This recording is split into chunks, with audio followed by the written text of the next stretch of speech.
Welcome into Duval Daily, presented by GenJag.com. I'm Jordan Lugo. Thanks so much for tuning here on Wednesday, April 10th. Some excellent news for the Jacksonville Jaguars and for star pass rusher Josh Allen.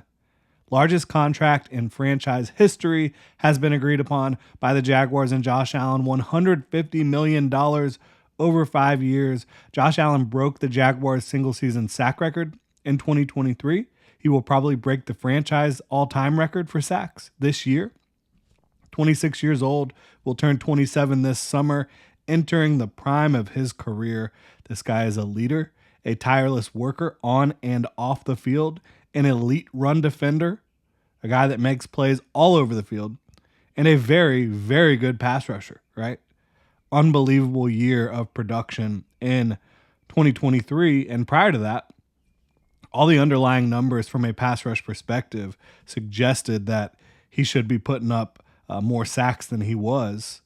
I think he got a little bit more help last year on the opposite side, and I think he just stepped up his game in a big way. So he gets 5 years, $150 million. That's $30 million per year. That makes him one of the highest paid edge rushers in football. I'm going to confirm here. I believe that makes him second in the NFL for edge rusher contracts. Let's see. Let's pull this up just to make sure. Yeah. Average per year, he'll be second in the NFL behind Nick Bosa. I told y'all I believed that he would get 30 million or close to it. A lot of the numbers were kind of that were, posted were kind of looking more like 27, 28 million, which would have put him in the TJ Watt, Brian Burns type of range, but I thought he deserved more than that based on what he's done, based on how the cycle of NFL contracts goes, especially with the top players at premium positions. So you have 5 years, $150 million, $30 million per year, and $88 million guaranteed for Josh Allen. So there's probably a team out after the third year when you look at that $88 million guaranteed. That's about 3 years of this contract. $90 million would be 3 years at $30 million per year. So I think there's probably a team out after year 3, which would put him at, 27, 28, 29 years old, still probably ready to earn another bag, right? I don't think there's any reason the Jaguars should want to use the team out, but maybe they extend him after that if he's continuing to play at this level or even higher level. We'll see how things play out in a few years, but obviously for right now, the Jaguars have Josh Allen locked in, and he is the second highest paid edge rusher in the NFL, both in terms of total value, average per year, and then when you talk about total guaranteed, he's third behind Nick Bosa and Myles Garrett, ahead of Brian Burns and TJ Watt. So this is a guy that, again, has been the consummate professional, has been so good for the Jacksonville Jaguars on some really bad football teams. And then you've seen when teams actually start to play well around him, what he can be, what he can do, and how he can lead them. So I'm fired up for Josh Allen. Huge money for him, generational wealth, life-changing money. And he's made a lot of money. All these NFL players do that have been first-round picks, right? But this is a game changer for Josh Allen. This is a game changer for the Jaguars as well, because they now don't have a holdout situation throughout this summer, right? If he was on that franchise tag, there's no way that Josh Allen is in Jacksonville going through mandatory minicamp, OTAs, training camp. There's just no way. There's no reason for him to go step foot on that field unless he has the new deal, and he has that new deal now, and that's great for the Jacksonville Jaguars. It's great for Josh Allen. Now, of course, had the deal gotten done earlier, had Trent Baalke started negotiating earlier, maybe Calvin Ridley's still in Jacksonville right now, and you're not feeling like you need to go find a wide receiver one. I think that's a reasonable thing to say at this point, but the Jaguars still, if they want to try to pursue a trade for a Brandon Ayuk or a T. Higgins, they certainly can. And I think both of those players are in a tier above Calvin Ridley at this point in their respective careers.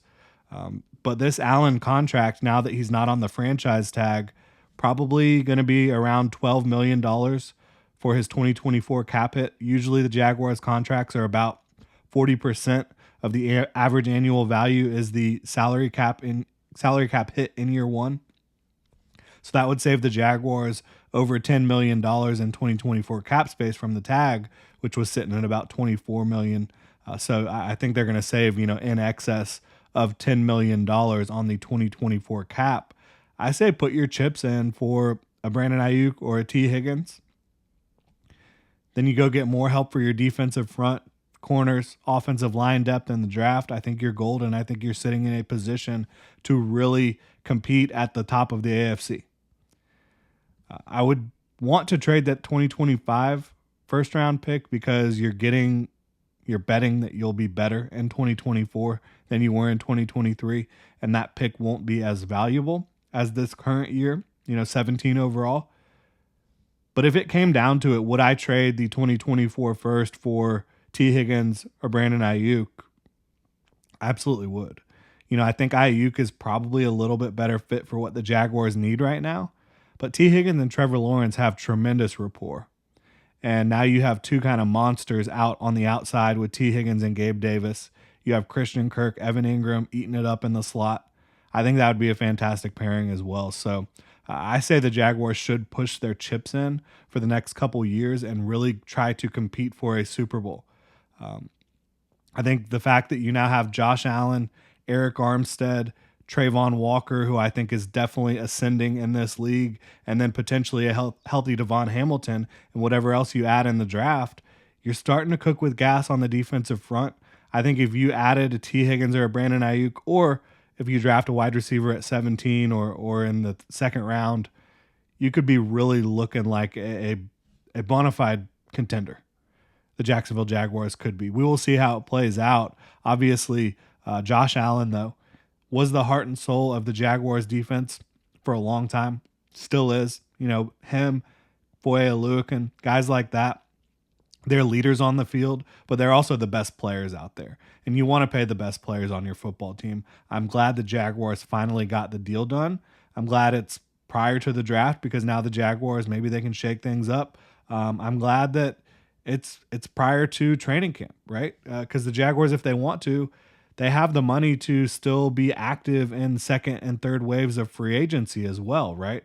Like they could go pursue edge players to help fortify their depth in their ranks of their edge group, because you saw in 2022, even though Trayvon Walker was a rookie, even though Josh Allen wasn't as productive as he was in 2023, they had a better overall pass rush because they had depth. They had Arden Key. They had DeJuan Smoot playing well before he suffered the Achilles injury. You need more depth. Obviously, you like bringing in Trevis Gibson. I think you'd feel better if he was your edge 4 versus the edge 3, which is what he would be right now. So the Jaguars, I don't think they should be done in free agency or via trade. I think that they need to, again, try to win the championship this year and in 2025. Like, this is a couple years where you're not going to have that massive Trevor Lawrence mega deal. You can really push the chips in and try to go for a Super Bowl title. I think the Eric Armstead deal was huge in that regard. I think some of the other moves that they've made this offseason, fortifying the center position, huge in that regard. But I think they still have more work to do. Josh Allen getting his deal done with the Jacksonville Jaguars was a step in the right direction. Huge for Josh Allen, huge for the Jacksonville Jaguars. I'm so happy he is the highest paid player in franchise history. And he is so deserving of that honor. And again, soon he's going to be the all-time sack leader for the Jacksonville Jaguars. Really appreciate y'all tuning in. If you enjoy the content, please like, subscribe, hit that notification bell. You can also check out genjag.com/shop, pick up some new Duval gear. Y'all have a good one.